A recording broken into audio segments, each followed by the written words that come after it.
Bismillahirrahmanirrahim. Assalamualaikum warahmatullahi wabarakatuh. Innal hamdalillah nahmaduhu wa nasta'inuhu wa nastahdihi wa nastaghfiruh wa na'udzu billahi min shururi anfusina wa min sayyiati a'malina. Man yahdihillahu fala mudilla lahu wa man yudlilhu fala hadiya lahu. أشهد أن لا إله إلا الله وحده لا شريك له وأشهد أن محمدا عبده ورسوله يا أيها الذين آمنوا اتقوا الله وقولوا قولا سديدا يصلح لكم أعمالكم ويغفر لكم ذنوبكم ومن يطع الله ورسوله فقد فاز فوزا عظيما. الحمد لله الذي بنعمته تتم الصالحات. ربنا آتنا من لدنك رحمة وهيئ لنا من أمرنا رشدا. اللهم آت نفسي تقواها وزكيها وأنت خير من زكاها أنت وليها ومولاها. Alhamdulillah, syukur pada Allah Azza wa Jal kerana dengan rahmat dan juga limpah kurnia yang Allah Ta'ala berikan, dapat kita bersama pada pagi ini dalam kuliah duha kita di Dewan Imam Syafi'i ini. Walaupun hari ini hujan sikit, tapi tak apa. Okay. Sebelum daripada tu, saya nak beritahu tentang beberapa perkara. Okay. Mungkin dalam hebahan kita punya kuliah ni dah ada kitab. Okay. Itu yang dimaklumkan lah. Okay. Dan kitab tu dia berkongsi dengan tempat semalam di Baitur Ridwan, di Bertam. Okay. Bila mana saya buka kuliah situ, semalam mukaddimah baru. Okay, kitab 30 teknik tadabbur Al-Quran daripada Ustaz Mustafa Suki. Okay. Kitab tu pun dah ada, kata apa, saya dah bawa sekali. Okay. Tapi dia punya, kata apa, saya punya niat lah, kuliah situ malam, kuliah duha sini sambung yang malam. Okay. Tiba-tiba yang sana dia kata dia tak nak sambung sebab dia takut tertinggal. Jadi dia minta untuk asingkan, maknanya sini pakai kitab yang sama tapi tajuk tu tajuk sini, yang sana tajuk sana. Okay. Jadi dia, saya rasa macam tak berapa praktikal sebab saya datang dia akan jadi tajuk yang sama berulang. Di sana pun saya bahas tajuk sama, di sini pun saya bahas tajuk yang sama, dan rakaman pun akan jadi 2 kali. Rakaman kuliah akan jadi 2 kali. Okay. Jadi saya duk fikir macam mana nak buat. Saya teringat ada satu kitab yang baru dikeluarkan jugalah. Okay. Tak nak kata kitab pun taklah, kitab dia satu buku, menarik tajuk dia. Nama dia ialah Bacaan Pelik dan Ganjil di dalam Salat Tetapi Sahih. Okay. Yang tu baru lagi keluar, yang ditulis oleh Ustaz Zul Khairi dengan Abdullah Bukhari. Okay. Dan kitab tu bulan depan lah, untuk sini bulan depan lah. Okay. Kitab tu insya-Allah saya cuba usahakan bagi free macam yang sana juga lah.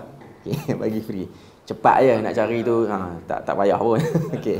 Okay, maknanya kita akan mula bulan depan lah untuk kitab tu. Sebab saya ada tengok dia punya, kata apa, sinopsis awal lah. Dia agak menarik dan ianya ialah benda yang perlu diketengahkan juga dalam masyarakat. Okay. Jadi dalam kita punya kuliah di sini, kita tak guna buku 30 teknik tu. Okay. Tapi kalau yang datang sini ialah yang ikut kuliah semalam dan dia nak kitab tu saya ada lah. Kalau ada yang ikut semalam lah, kitab tu ada, boleh dapat free. Di sana pun tak habis lagi. Yang dengan saya pun ada. Yang dengan saya tu saya hold. Maknanya kalau habis di sana, orang yang pergi sana dia dapat lagi lah. Dia ada top up lagi lah. Okay. Sebab saya bagi 2. Separuh untuk Perlis, separuh untuk Penang. Okay. Yang sini kita akan guna buku Bacaan Pelik dan Ganjil di dalam Salat. Okay. Yang tu bulan depan. Cuma kita punya kuliah pagi ni, kita mukaddimah juga yang tu, buku tu, supaya nanti bulan depan kita tak payah mukaddimah panjang-panjang lah. Kita terus masuk kitab je. Okay, sebab dia sebagai intro lah. Okay. Dalam buku tu, secara umumnya lah, dia cerita tentang satu ibadat. Dalam banyak ibadat, sebab tajuk kita yang saya beri pada pagi ni ialah kekuatan ibadah dalam kehidupan. Okay. Dalam banyak ibadat yang kita buat, yang tertakluk atas manusia ni, seorang Muslim, ada beberapa ibadat. Salatnya, puasanya, zakatnya, hajinya dan juga umrah, duduk sekali dalam tu. Okay. Tapi ibadat yang paling kerap kita buat Dan selalu kita berjumpa dengan ibadah tu ialah salat, yang akan selalu kita lakukan. Maknanya orang tu tertakluk pada dia untuk dia bersalat. Zakat mungkin orang yang ada keahlian untuk beri zakat baru dia boleh buat. Dia ada duit, dia ada harta baru dia boleh zakat. Tapi salat ni dia tak ada excuse. Terutamanya lelaki. Tidak ada pengurangan, tidak ada celah yang dia boleh cari untuk dia tak salat. Tidak ada. Dia sakit pun dia kena salat. Dia susah macam mana pun dia kena salat. Bahkan Tuhan memberikan keringanan yang banyak untuk orang-orang yang ada problem dengan salat ni. Okay. Dan sebab tu kalau kita tengok dalam hadis yang terkenal, bila mana Nabi ni dia nak wafat, antara ucapan Nabi yang sahih, mana riwayat yang sahih, ialah Nabi sebut dekat-dekat nyawa dia nak tercabut daripada jasad dia, apa dia pesan kepada isteri dia, apa dia pesan kepada Ummul Mukminin Aisyah pada waktu tu, dan juga pada sahabat-sahabat yang ada dekat-dekat dengan dia, ialah as-salah wa ma malakat aymanukum. Itu pesanan dia. Walaupun riwayat terkenal ummati itulah, itu dah ramai ustaz cerita, mana riwayat tu memang riwayat yang dipertikaikan. Yang betulnya ialah Nabi sebut as-salah. Salat maknanya tolong beri perhatian pada ibadah salat tu. Wa ma malakat aymanukum, iaitu apa yang tertanggungjawab pada kamu, ataupun tanggungjawab fardu pada kamu. Lepas pada tu baru Nabi sebut. Okey.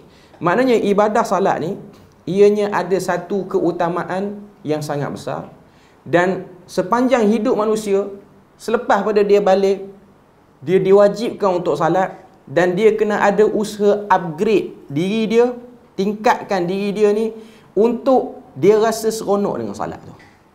Sebab banyak ayat, banyak hadis menunjukkan pada kita kebesaran salat. Bahkan dalam hadis yang terkenal, kalau kita tengok bagaimana Nabi pernah sebut pada Bilal, Nabi kata, arihna biha ya Bilal, rehatkan kita dengan salat wahai Bilal. Okay. Tapi tak semua orang rasa salat tu merehatkan. Tak semua orang rasa. Hatta kita semua, hatta orang-orang yang belajar agama, hatta ustaz-ustaz pun, dia terlintas juga sekali dua dalam hidup dia, ataupun sekali dua dalam waktu dia duk buat salat tu, payah salat ni kadang-kadang, ataupun berat. Salat tu tak payah tapi berat nak buat. Sebab 5 waktu itu ialah benda yang bukan senang untuk orang jaga.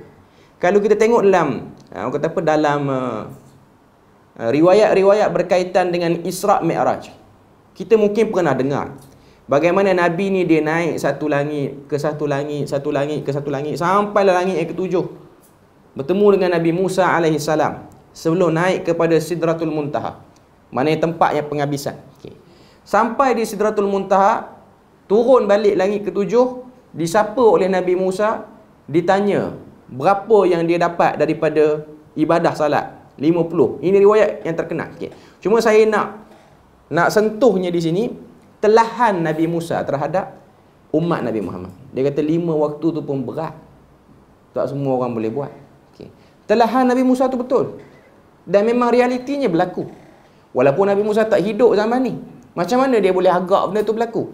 Sebab sifat ibadah ni ialah benda yang berat untuk hawa nafsu. Ini benda fakta yang kita kena tahu. Ibadah dia sentiasa akan berlawan dengan hawa nafsu. Hawa nafsu sukar untuk seronok dengan ibadah. Bukan tak boleh, tapi sukar. Dia ambil waktu, dia kena buat praktis yang lama, makan tahun. Kadang-kadang praktis tu lebih separuh pada umur kita, baru dapat rasa yang tu. Sebab tu kita tengok ini ialah benda yang kita kena clear, kita kena jelas. Sebab tu dalam Al-Quran, kalau kita tengok, ada satu surah, dan yang menariknya surah ni dia duduk dalam juzuk 30. Sebab juzuk 30 ni surah yang tak asing bagi orang Melayu. Dia punya juzuk yang tak jauh lah. Kebanyakan orang kita kalau nak buat kuliah tentang tafsir ni, nak fokus juzuk 30 dulu. Baru-baru anak-anak kecil belajar mengaji ni pun, dia akan fokus juzuk 30 dulu.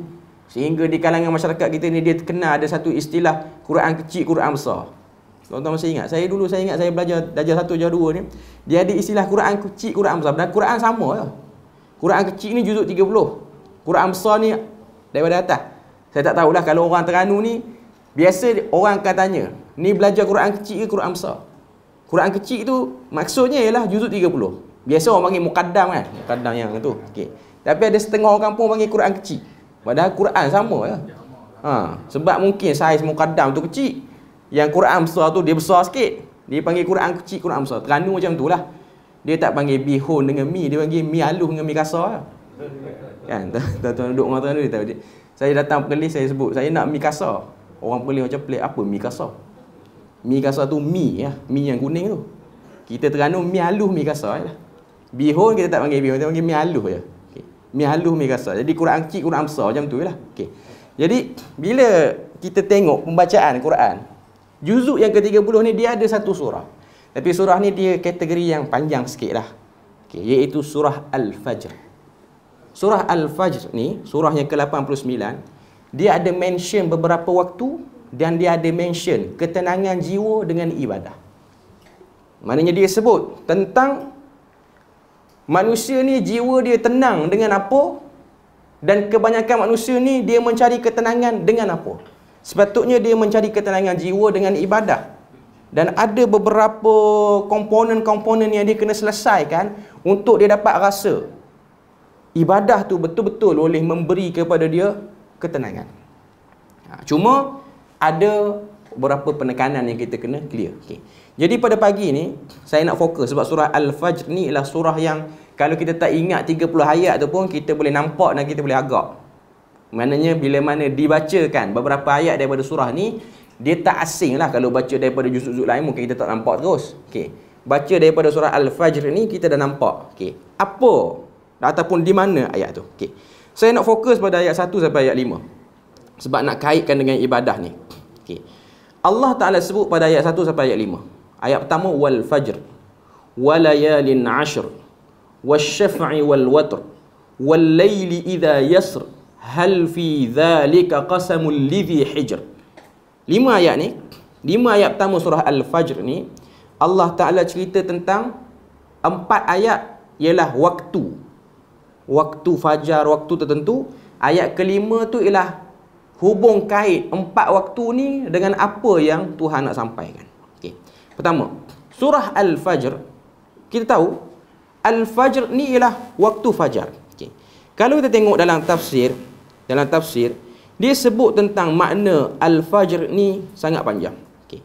Kalau kita tengok dalam sebahagian tafsiran, okay, dia kata sini, Al-Fajr, kita buka dalam pimpinan Ar-Rahman yang bahasa Melayu ke Indonesia ke, dia akan sebut demi waktu fajar. Memang kita orang Melayu ni pun guna perkataan fajar untuk menggambarkan waktu tu. Okay. Apa dia waktu fajar ni? Waktu fajar ialah waktu pagi, permulaan cahaya.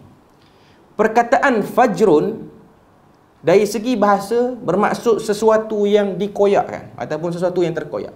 Yufajjiru maknanya benda tu terbelah. Okay. Maknanya waktu permulaan siang, terbit saja matahari tu, ianya seumpama terkoyak potongan malam. Itu maksud dia. Potongan malam tu terkoyak, keluarlah matahari di situ. Okay. Jadi waktu tu yang ingin dimentionkan oleh Allah Azza wa Jalla. Dan Tuhan telah menggunakan waktu ni sebagai alat sumpah dia. Sebab kita pun umum, kita tahu maklumat asas, huruf waw pada perkataan Al-Fajr itu ialah wawul qasam. Ianya ialah satu bentuk kata sumpah bagi bahasa Arab. Demi waktu fajar. Dan kita orang Islam ni pun, kita tahu dalam salat fardu tu adanya nama salat fajar. Walaupun kita selalu panggil subuh lah.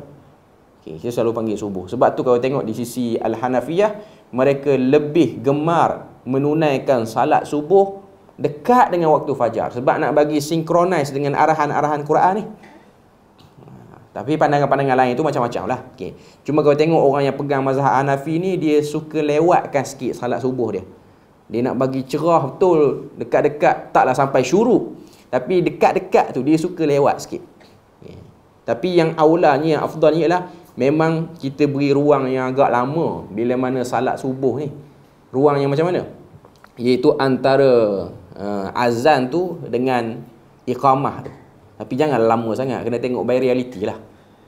Kalau negara-negara Arab, benda tu okey, sampai setengah jam. Di Malaysia ni 10 minit saya rasa macam terlalu sekejap. Ada orang dia bangun lewat sikit, dia tak sempat nak dapatkan jemaah yang pertama tu kalau terlalu cepat sangat. Ada setengah masjid sampai 5 minit. Kalau 15 minit ke 20 minit tu anggaran okey. Tapi tengok keadaan lah. Ada waktu fajar ni dia lewat dan dia ngam dengan waktu orang kerja pula. Kena tengok keadaan lah. Maknanya orang-orang yang urus masjid ni dia tak boleh terikat. Sebab dia kadang-kadang dia tengok jam dekat depan tu. Jam kat depan tu kata 5 minit, dia pun pakai lah 5 minit tu. Okay. Tengok keadaan lah. Okay. Sebab itu kuasa mutlak daripada imam sebenarnya. Tapi di Malaysia ni tak, kuasa mutlak duduk pada Bilal. Dari segi hukum fiqh sebenarnya, Bilal boleh qamat bila mana ada keizinan daripada imam. Itu hukum asalnya. Imam yang mengizinkan ataupun beri isyarat untuk qamat, maka dia qamat. Tapi tak, di Malaysia ni situasi dia lain. Bila yang dia nak cepat, dia qamat cepat-cepat.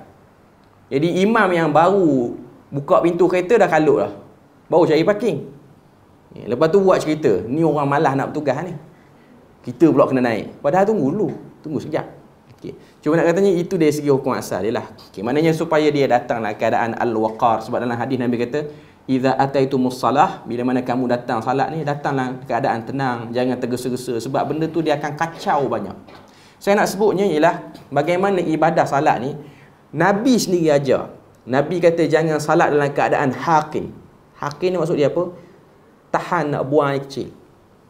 Ataupun haqib, tahan nak buang air besar. Jangan. Kenapa benda-benda ni Nabi sebut? Kenapa nak jaga sangat salat tu sampai kena buat dalam keadaan tenang? Sebab nak dapatkan hubung kait salat tu jadi sedap. Kalau salat tu tak sedap, maka ianya akan berubah jadi beban pada orang yang buat tu. Dia salat tapi dia nak pelepah tanggungjawab ya. Okay. Kalau kita baca buku yang akan datang bulan depan ni, kita akan tengok dalam buku tu dia akan datangkan bacaan-bacaan dalam salat tu panjang-panjang. Ada yang panjang, ada yang pendek. Okay. Kalau satu orang tu dia tidak menikmati salat, dia tak akan baca yang panjang tu. Tak akan baca. Apatah lagi dia nak hafal apa semua, dia malas nak hafal tu. Dia kira nak cari yang pendek saja. Okay. Sebab apa? Dia nak kira cepat. Dia nak kira cepat saja. Okay. Tapi Nabi dia panjang. Walaupun itu bukan salat fardu. Tapi yang pastinya lah kita tahu, salat fardu Nabi walaupun sekejap, ianya mesti lebih panjang berbanding salat fardu yang kita duk buat hari ni. Walaupun sekejap. Kalau salat sunat lagi panjang lah. Sebab tu dalam riwayat Ibnu Mas'ud, kalau kita tengok Ibnu Mas'ud, dia tengok Nabi bangun malam, Nabi salat. Qiyam Nabi tu lama. Rukuk Nabi sama dengan qiyam. Iktidal Nabi sama dengan qiyam. Sujud Nabi sama dengan qiyam. Apa Nabi duk baca punya lama tu? Okay. Sebab qiyam Nabi lama mana? Dalam riwayat Ibnu Mas'ud, Baqarah, Ali Imran, An-Nisa, Al-Maidah. Oh, rukuk 6 jam tu. Purata waktu 6 jam lah. Saya andaikan untuk zaman sekarang 6 jam lebih kurang. Okay. Maknanya dia punya nikmat, dia punya sedap. Okay. Itu ialah benda yang perlu kita cari di mana. Sebab saya tahu pencarian perasaan untuk rasa seronok dengan salat ni ialah satu perjuangan. Ada orang dia sibuk nak berjuang benda lain, tapi sebenarnya berjuang untuk kita ni konsisten dengan ibadah itu pun benda yang penting. Dan salah satu part yang kita kena tahu ialah memahami bacaan-bacaan dalam salat dan juga mengetahui kenapa bacaan itu kerap kali diulang oleh Nabi. Ada bacaan-bacaan yang Nabi ulang tapi dia tak kerap seperti setengah-setengah bacaan. Macam nanti kita akan tengok bacaan doa istiftah, doa iftitah. Banyak riwayat doa iftitah ni. 8-9 riwayat. Tapi ada certain bacaan tu Nabi selalu ulang. Dalam salat fardu Nabi banyak ulang yang ni. Dalam salat sunat Nabi ulang yang ni. Okay. Cuma yang pasti kita tengok bacaan doa iftitah Nabi tak pernah tinggal. Baik salat fardu ataupun salat sunat. Cuma kita hari ni salat sunat nak cepat, hentang Fatihah terus. Okay. Taklah kata salah. Okay. Cuma dari segi kenikmatan tu dia tak nak tinggal. Kenapa Nabi tak tinggal? Dia tak salah. Tak ada para ulama kata batal salat kata baca istiftah ni. Tapi tak ada riwayat menunjukkan Nabi pernah tinggal. Okay. Melainkan Nabi baca. Lepas tu ada orang tanya, macam mana sahabat tahu Nabi tak pernah tinggal? Sedangkan salat sunat ni bacaan dia pelan. Bacaan dia sir. Okay, dia macam ni tuan. Dalam bab periwayatan macam ni, kita kena realiti dengan zaman. Pada zaman dulu bangunan tak banyak. Bangunan pula tak buat dengan batu, konkrit, simen ni. Bangunan dulu hanya tiang kurma. Lepas tu pelepah tamar. Kalau ada pun binaan pada tanah liat yang tak berapa tebal. Kereta tak ada. Motor tak ada. Lori pun tak ada. Okay, maknanya pencemaran bunyi yang boleh ganggu tidak ada. Jadi pada waktu tu, orang bisik pun boleh dengar. Sebab kesibukan mesin ni belum ada lagi. Jangan banding dengan zaman kita. Zaman kita ni memang banyak benda yang dah ganggu. Macam-macam pencemaran ada. Pencemaran alam sekitar tu banyak lah. Pencemaran bunyi ada. Pencemaran cahaya pun ada. Saya pun baru tahu pencemaran cahaya sebab sebelum ni ada satu seminar falak yang dibuat di Jabatan Mufti ni. Antara sebab-sebab yang boleh mengganggu tak nampaknya anak bulan ni ialah adanya pencemaran cahaya. Anak bulan sebab di Perlis memang kita akan tengok Kuala Lumpur, tapi tak pernah dalam sejarah nampak pun. Sebab yang ada kemampuan untuk nampak di Malaysia ni di Kelantan je, Pantai Irama Bacok tu je satu yang nampak. Yang tempat-tempat lain ni dia agak sukar sikit. Cuma antara sebab terganggunya pemandangan nak tengok anak bulan tu ialah tukar dengan lampu satelit, lampu kapal terbang. Okey. Lampu-lampu tu disebut sebagai pencemaran cahaya. Dia menyebabkan kita jadi keliru. Okay. Sama lah macam sekarang. Sepatutnya bacaan imam tu walaupun tak pakai mic, dia dah clear, dah boleh pun. Okay. Tapi dengan sebab banyak benda yang berbunyi di sekeliling kita, mesin-mesin yang banyak, jadi dia ganggu. Jadi zaman Nabi benda tu tak ada. Nabi kuat bunyi binatang ternakan je. Jadi itu antara sebab sahabat ni dia boleh cam. Itu yang pertama. Yang kedua, memang sahabat ni dia ada satu sikap, dia follow rapat Nabi. Lain macam, dia follow rapat Nabi. Jadi dia akan tahu. Dia ada sikap suka mengintip, tapi bukan mengintip sebab nak cari salah. Nak cari yang mana Nabi suka buat apa benda. Itu ialah datang daripada perasaan yang agungkan Nabi. Perasaan yang agungkan Nabi. Okey. Dalam surah Al-Fajr tadi, Tuhan kata demi waktu fajar. Okey. Saya nak cepat sikit. Yang pertama, Tuhan bersumpah dengan first waktu fajar. Ini waktu yang kita kena tahu. Waktu ni Quran sebut. Okay. Kemudian walayalin ashr, dan demi malam yang 10. Yang ni khilaf di kalangan para ulama. Jumhur mengatakan malam yang 10 ni ialah 10 hari terawal daripada bulan Zulhijjah. 10 hari terawal. Dah lepas lah. Okay. Banyak kaul, ada kata 10 malam terakhir bulan Ramadan pun dia juga. Ada kata 10 malam awal, 10 malam akhir setiap-tiap bulan pun ada. Pun ada yang beri pandangan macam tu. Ada yang kata 10 awal daripada Muharram pun ada juga. Okay.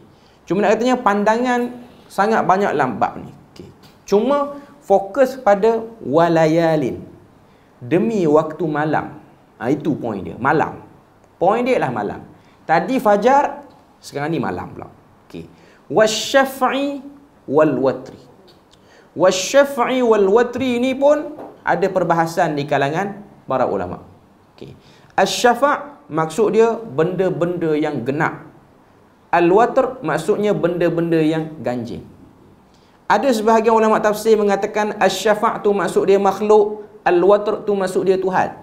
Sebab makhluk berpasang-pasangan, Tuhan dia esa dan tunggal.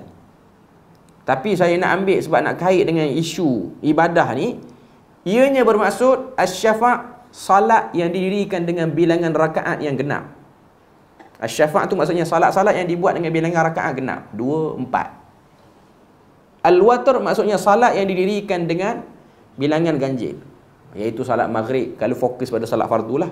Okey. Kemudian wal-laili idza yasr, dan malam apabila ia berlalu. Dia ada beza dengan ayat yang kedua. Ayat kedua demi waktu malam daripada mula-mula malam tu. Maknanya mula-mula matahari terbenam, permulaan malam tu ambil dari situ.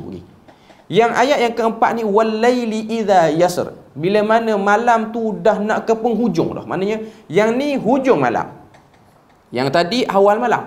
Daripada awal malam. Yang ni hujung malam. Okey. Sekarang ni daripada 4 ayat ni Tuhan kata demi waktu fajar, malam, solat yang ganjil dengan solat yang genap, lepas tu hujung malam.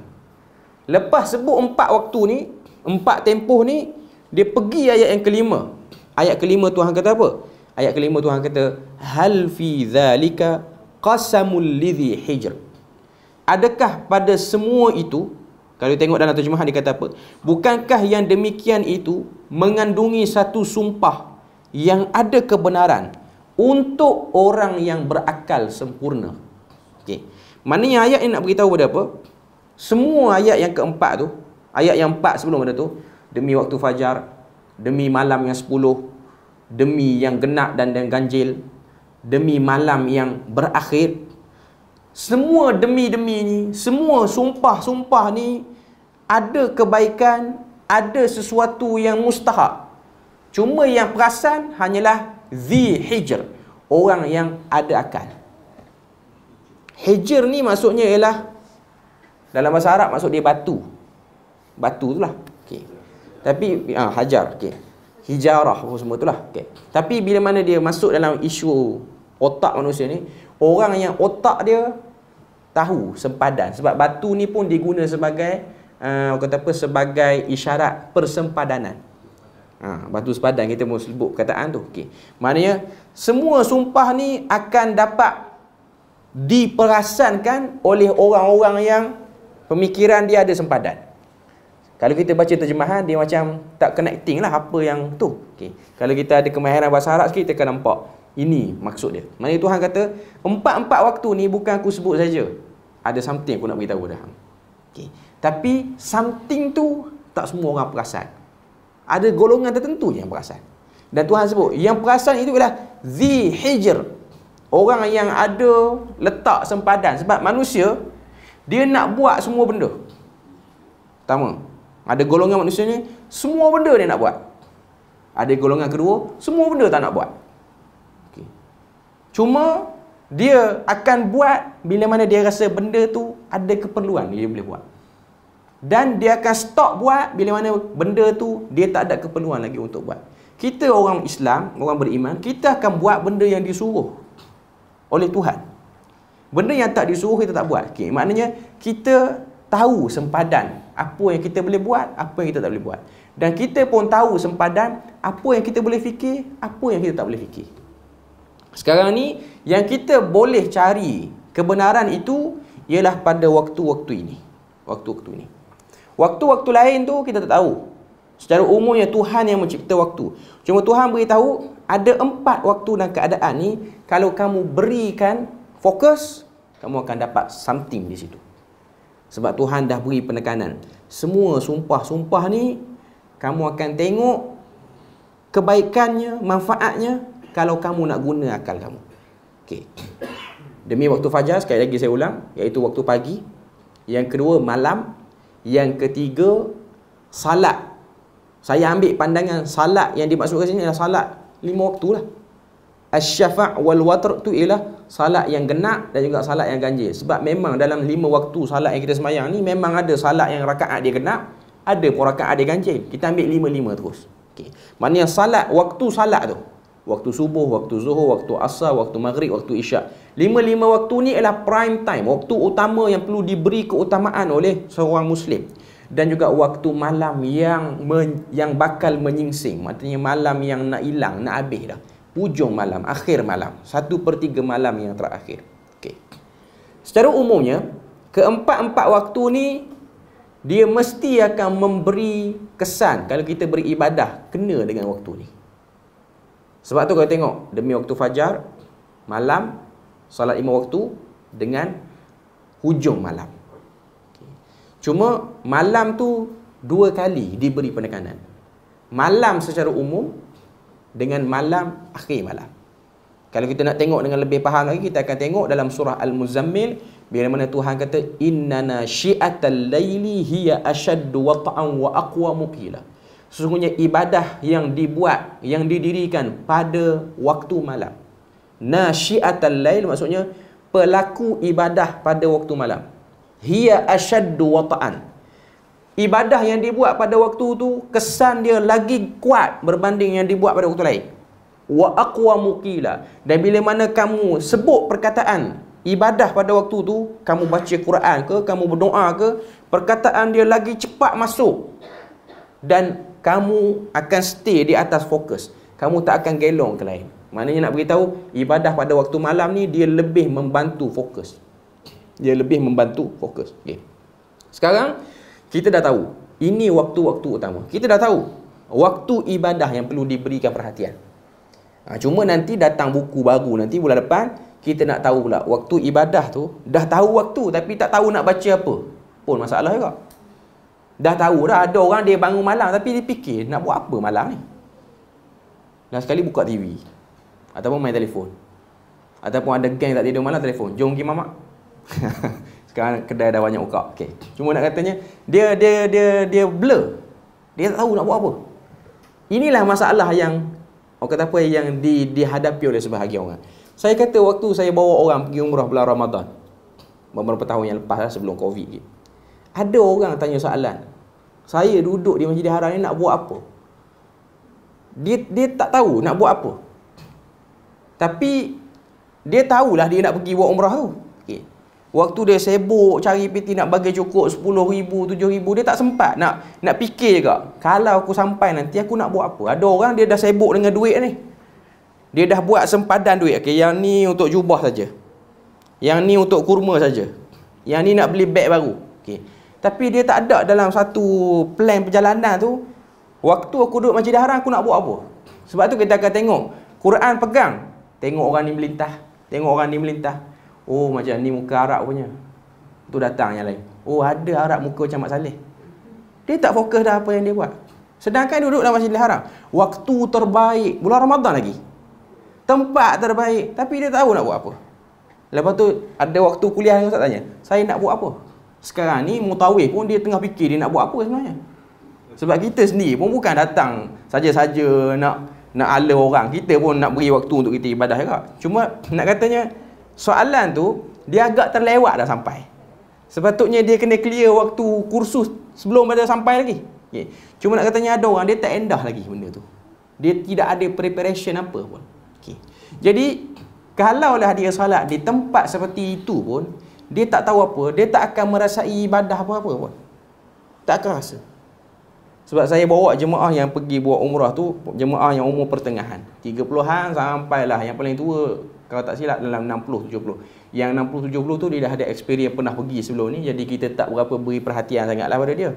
Dan dia memang nampak cahaya keinsafan tu dah ada dah. Memang tak perlu nak guide lebih-lebih lah. Memang dia memang jenis tak nak pergi ladang-ladang kurma, dia tak nak dah. Dia memang nak spend time untuk Masjidil Haram je. Maksudnya dia dah tahu apa yang dia nak buat. Maksudnya dia dah ada ilmu sikit lah. Okay. Cuma yang muda-muda ni dia macam ada perasaan nak enjoy. Dia teruja sikit. Bila mana salat tarawih saya pun tanya, salat habis ke? Tak kot, 8 je. Buat perangai Malaysia lagi. Sampai sana pun dia tak ada rasa nikmat. Lepas tu dia boleh pula pasal apalah imam baca satu muka surat lebih kot. Ikut suka hati dia lah sebab dia dah jadi imam pun. Okay. Cuma saya nak katanya, anda sudah berada di Masjid Nabawi. Anda sudah berada, kalau kita letakkan perasaan kita, masjid tu, sahabat pernah salat pun situ. Nabi pun pernah salat situ. Sepatutnya dia punya keberkatan orang-orang yang pernah hidup kat masjid tu dapat pada kita. Tapi kita tak dapat. Vibe tu tak dapat. Kita dapat vibe orang lain. Vibe orang yang lawan Nabi pula kita dapat. Okay. Itu something. Okay. Itu benda yang tak sepatutnya berlaku. Saya nak katanya, waktu dah tepat. Tepat dah elok. Tapi dia tak ada satu ilmu lagi. Apa aku nak buat? Tak tahu. Ada orang dia salat. Dia tengok daripada kecil dah salat. Tapi dia tak ada upgrade apa-apa. Dan memang benda ni realiti berlaku. Saya pernah buka tentang isu risalah tentang sunnah-sunnah bacaan dalam salat semua ni. Ada orang baru tahu doa iftitah ni sampai 7-8 bacaan.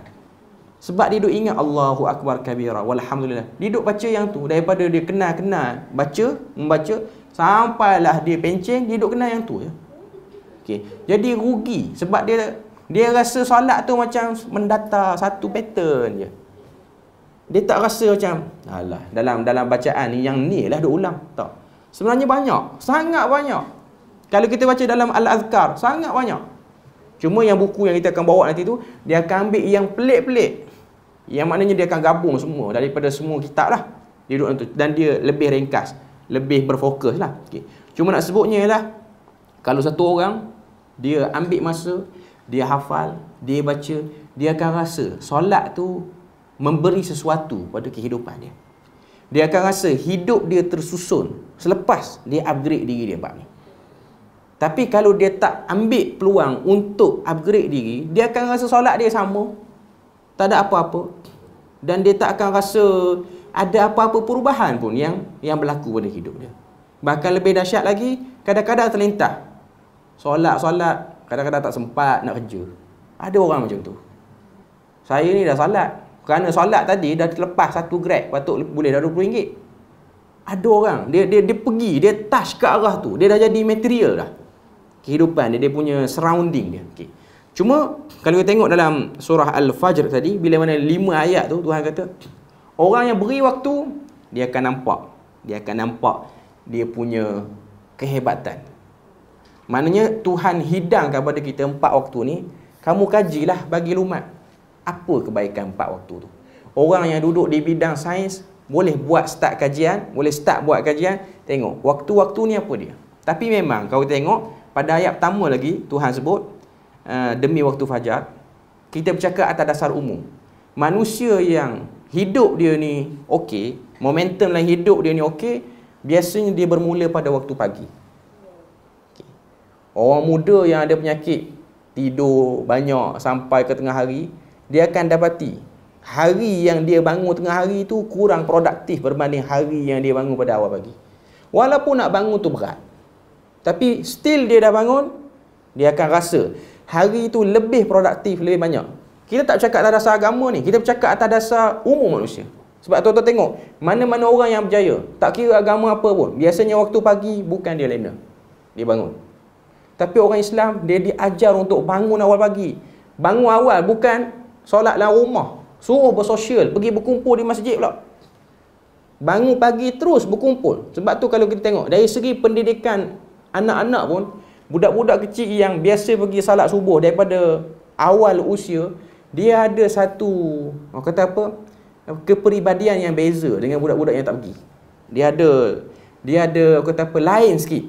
Dia punya surrounding dia punya cara dia bergaul dengan orang lagi baik. Sebab tu sekarang saya tengok ada masjid duk buat kempen, siapa datang dapat RM5. Di Perlis duk buat, Masjid Alwi, Masjid Mufti duk buat. Okay. Dan saya tengok benda tu dah, sebelum benda tu dah ada masjid lain yang buat dah. Okay. Mana yang bawa anak suruh pergi pakai baju uniform sekolah. Dari satu segi baguslah.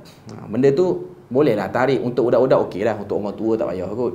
Okay. Siapa datang pakai baju pejabat dapat 100. Kacau lah masjid. Okay. Kan jadi macam satu program. Saya ingat dia nak attach orang, baguslah benda tu. Di Perlis ni, saya sebut sikit. Di Perlis ni, kalau bulan Ramadan, saya pun pernah terlibat dengan program ni beberapa tahun yang lepas. Bukan beberapa tahun, maknanya sekitar setahun dua ni lah. Okay. Dia ada satu ahli politik yang terkenal. Tuan-tuan tahu Datuk Seri Syahidan Kasim. Dia bulan Ramadannya program dia banyak. Dia buat salat tarawih di dewan ni, di dewan ni. Okay. Baguslah dia panggil orang-orang kumpulan sasar untuk beri bantuan. Bagus. Cuma antara keajaiban program tu, orang akan salat tarawih tanpa berwuduk. Tu keajaiban. Sebab nak dapat duit 200, bantuan nasi apa semua tu, 2 saf tak wuduk. Sebab saya pernah dengar dia punya, sebab yang akan sekolah sekali tu Datuk Syahidan bukan sekolah sekali. Okay. Ni siapa yang tak ambil wuduk ni? 2 saf bangun tak wuduk. Tapi tunggu stay sebab tahu lepas sembahyang nanti 200. Dia bagus benda tu, tapi problem dia datang malam tu lah.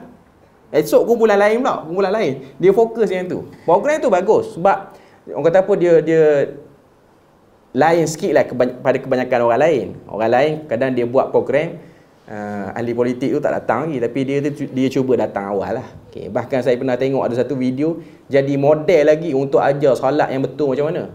Yang terangkan tu mufti, yang jadi model Datuk Seri Syahidan tu. Yang jadi model dia. Okay. Depan orang ramai. Benda tu bagus lah. Tuan nak setuju tak nak setuju dari segi politik itu, kita ada hak untuk nak setuju tak nak setuju. Okay. Cuma saya nak katanya, bila mana kita ni, orang kata apa, ada orang tahu kita mudah bagi sesuatu, kadang-kadang yang datang tu pun dah gelong semacam lah. Okay. Dia datang, aim dia lah sampul tu. Dia tak tahu wuduk apa semua, dia tak tahu. Tu yang jadi tu yang saya sebut keajaiban salat program tu, orang akan bersalat tanpa berwuduk. Sebab Dia kadang-kadang dia buat cengeng. Dia kata siapa yang salat tarawih tak cukup tak dapat.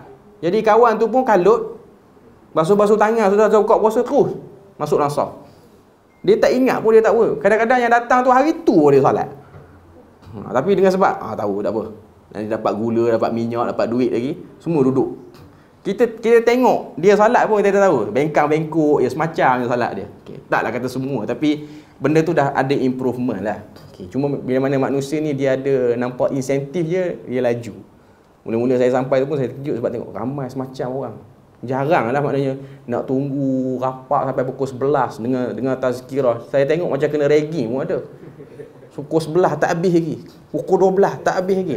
Tapi kawan tu mata dah beleh dah, tunggu lagi. Tunggu. Okey.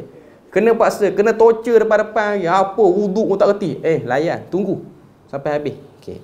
Itu antara dari segi bagus tu baguslah. Dari segi bab lain tu, lepas habis program tu dia tak buat dah. Okey. Sebab apa? Waktu dia buat tu dia tak rasa kekuatan ibadah tu. Sebab dia buat tu sebab dia nak benda lain. Okey. Cuma nak katanya kebanyakannya positif satu orang, kebaikan satu orang, ianya bermula pada waktu pagi tu. Pada waktu pagi. Mana kita ni kalau kita tak boleh hidupkan sepanjang malam, paling kurang kita hidupkanlah awal pagi tu dulu. Maknanya bangun awal sikit. Bangun sekitar 40 minit sebelum waktu subuh apa semua. Kita beri time pada badan kita untuk segar apa semua, dan kita akan dapatkan kekuatan pada waktu tu. Cuma tabiat kita ni bila mana orang Melayu kita ni kalau buat kuliah subuh ni dia tak berapa segar balik. Sebab tu saya pernah tanya pada Datuk Mufti Perlis, kenapa dia tak ada kuliah subuh? Dia kata dia tak suka kuliah subuh. Pertama dia kata subuh ni tak sesuai kuliah bagi orang berzikir lah. Saya tak rasa alasan tu kuat sangat. Sehinggalah kita cucuk lagi, dia berkata sebenarnya tengok muka audience tidur tu yang tak semangat. Sepatutnya subuh tu semangat. Subuh paling segar daripada maghrib, tapi dia tak segar. Jadi kita pun malas nak bercakap. Dia kata, sebab tu kalau tuan-tuan perasan lah, kuliah subuh mufti ni tak ada lah. Boleh katakan hampir tidak ada, melainkan program-program khusus je baru ada. Paling dia jarang buat kuliah subuh. Sebab tabiat orang kita lah kot. Tabiat orang kita macam tu. Subuh ni dia sejuk lagi. Dia kadang-kadang masjid pun pasang aircon semacam kot. Dia jadi something kot lah. Benda tu dia melenakan orang. Cuma nak sebutnya balik pada surah Al-Fajr tu tadi, bila mana Tuhan kata ini semua sumpah, kalau kamu ambil waktu tu kamu akan perasan. Cuma saya nak kata dalam 4 waktu tu Tuhan ada sebut Asy-Syafa' dan juga Al-Watr, yang genap dan juga yang ganjil. Kita boleh pegang pandangan tafsir yang berbeza-beza. Cuma saya rasa lah yang paling tally dengan ayat sebelum dengan ayat selepas ialah salat yang didirikan dengan bilangan genap rakaatnya, dan juga salat yang didirikan dengan bilangan ganjil rakaatnya. Ada sebahagian ulama memasukkan salat witir pun sekali dalam ni. Salat witir. Maknanya waktu-waktu salat yang Tuhan tetapkan ni, sebab kita salat ni kita tak boleh salat ikut pandai waktu kita. Kita kena salat on time. Sebab tu ajaibnya orang Islam, waktu salat dia ialah waktu salat yang berbeza-beza minit dia, dan berlaku perubahan. Maknanya kita didisiplinkan untuk tengok waktu salat kita ni lain-lain setiap musim. Sebab tu kita tengok sekarang maghrib 7.32, isyak 8.42, subuh 6.3 minit, 6.4 minit. Maknanya dia jarang lah. Subuh pukul 6, zuhur pukul 1, asar pukul 4, maghrib pukul 7, isyak pukul 8.30. Dia tak akan jadi tally 000 belakang. Dia mesti ada minit-minit. Maknanya dari segi disiplin, kita diajar untuk ambil kira bukan hanya jam, bahkan minit pun kena ambil kira, untuk tahu identically waktu salat tu bila. Tapi ajaibnya pengurusan orang Islam tak boleh pergi ke arah tu. Pengurusan bab lain. Tapi dapat orang kafir. Tuan-tuan tengok Jepun dalam minit mesyuarat dia orang by minute, bukan by jam. Maknanya 9:31 saat lagi ada. Maknanya dia sangat, orang kata apa, sangat technically dia jaga. Bahkan kau tengok jadual-jadual bas datang, bas pergi pun macam tu. Dia tak ada bas pukul 9. Dia 9.26, 9.27. Maknanya kata apa, benda-benda yang pelik lah. Dulu pernah lah dalam Jabatan Mufti Perlis ni keluar memo mesyuarat 9.27. Saya pun macam ajaib lah. Mesyuarat akan bermula 9.26. Biasa kita tengok kan memo jabatan ni keluar mesyuarat pukul 9. Tapi tak lama lah benda tu berlaku, sekitar 2-3 bulan. Lepas tu balik macam biasa, 9.30 balik, 9 balik. Cuma nak buat tu bukan senang lah. Nak ajar orang Malaysia kita ni by time. Tapi memang benda tu sepatutnya benda tu ada. Maknanya daripada salat tu dia bergerak keluar, luar daripada salat dia. Dia bergerak keluar. Nak kata bagi on time macam tu mungkin payah. Cuma nak katanya orang Islam dia kena ada satu part, iaitu dia unggul dalam pengurusan masa dia lah. Unggul dalam pengurusan. Dan kita ni, tabiat kita orang Melayu ni taklah seteruk macam setengah-setengah orang. Kalau macam Arab apa semua tu, tuan-tuan tahulah benda tu. Negara-negara Arab ni dia ada yang bagus, negara-negara yang bagus, cuma kebanyakannya tak macam tu lah. Okay, cuma nak kata, tapi salat sepatutnya dia boleh mendidik benda tu. Okay. Kemudian saya nak sebut sikit beberapa ayat selepas daripada tu. Tuhan sebut ayat yang ke-6, ke-7, ke-8, ke-9, ke-10, 11 dan juga 12. Okay.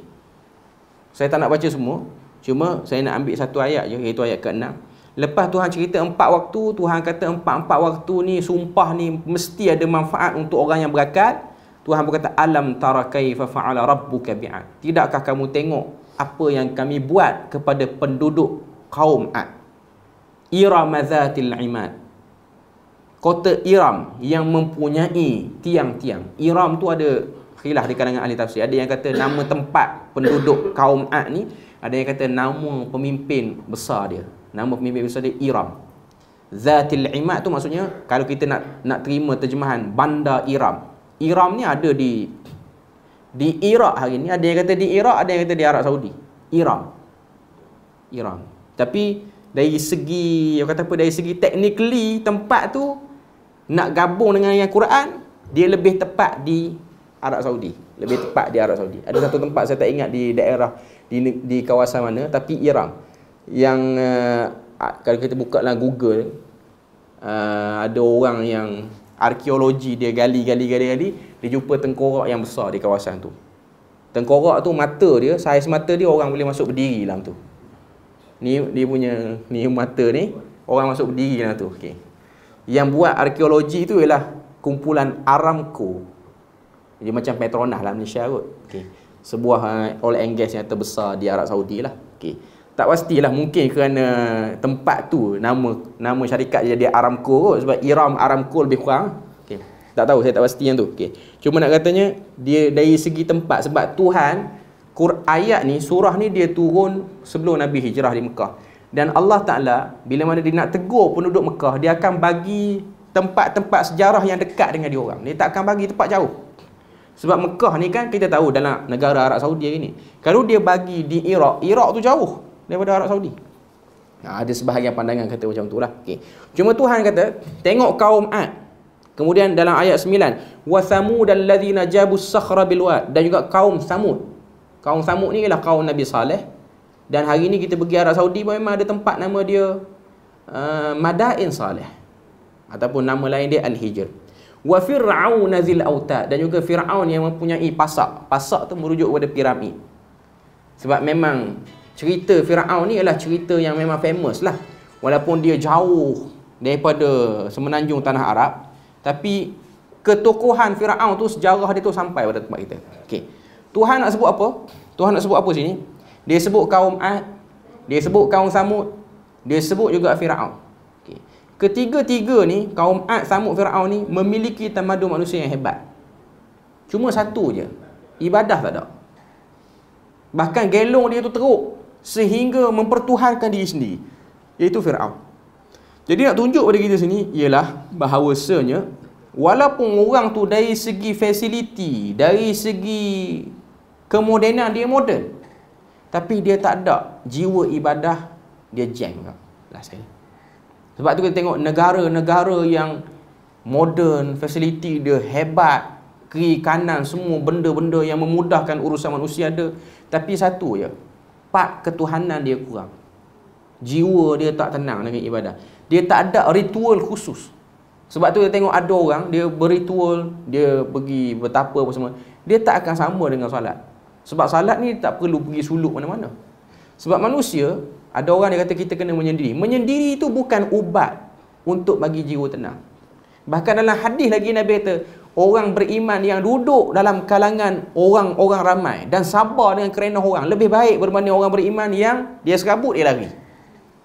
Lebih baik. Okay. Maknanya dalam Islam dia tak ada istilah kamu nak dekat dengan Tuhan, kamu naik taukid. Tak ada yang tu. Kamu kena salat. Bahkan Nabi beribadah dalam keadaan berhala kiri kanan, duk ada lagi di Mekah tu, duk buat lagi. Okay. Nak sebutnya kepada kita, ketenangan mungkin boleh berilah, tapi dia tak memberi jawapan 100% untuk satu orang tu. Sebab dia kena sediakan diri dia untuk dia sedar manusia akan stay berkerenah. Walaupun kita pergi bertapa sampai 40 tahun, turun balik kawasan orang, jumpa kerenah yang sama. Tak akan boleh lari. Keluar generasi baru macam tu. Jadi cara nak bagi tenang ialah ibadah. Salat tu. Salat tu cara bagi tenang. Dan nak bagi lebih power lagi ketenangan dia tu, kamu tahu apa yang kamu sebut. Waktu kamu ibadah tu kamu tahu. Okay.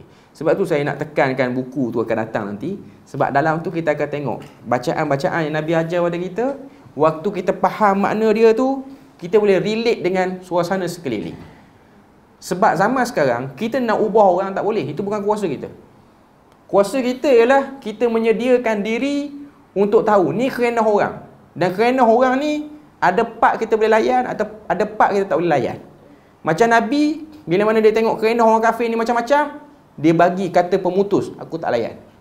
Tapi ada waktu Nabi layan tak? Okay. Semua tu datang daripada apa? Kekuatan ibadah tu.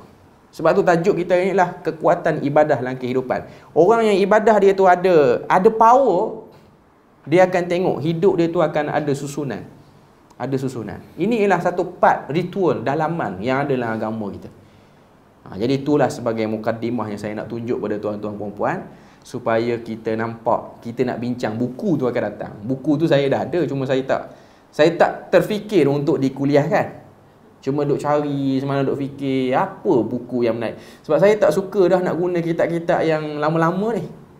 Bukan nak kata kitab lama-lama tak betul, cuma macam kita upgrade lah sikit, kita bagi modern sikit. Okay. Kita akan selit lah kitab-kitab yang turas tu dalam tu. Cuma kita nak tengok juga hasil-hasil yang terbaru ni supaya kita nampak dianya lebih berfokus. Sebab tajuk dia tu menarik.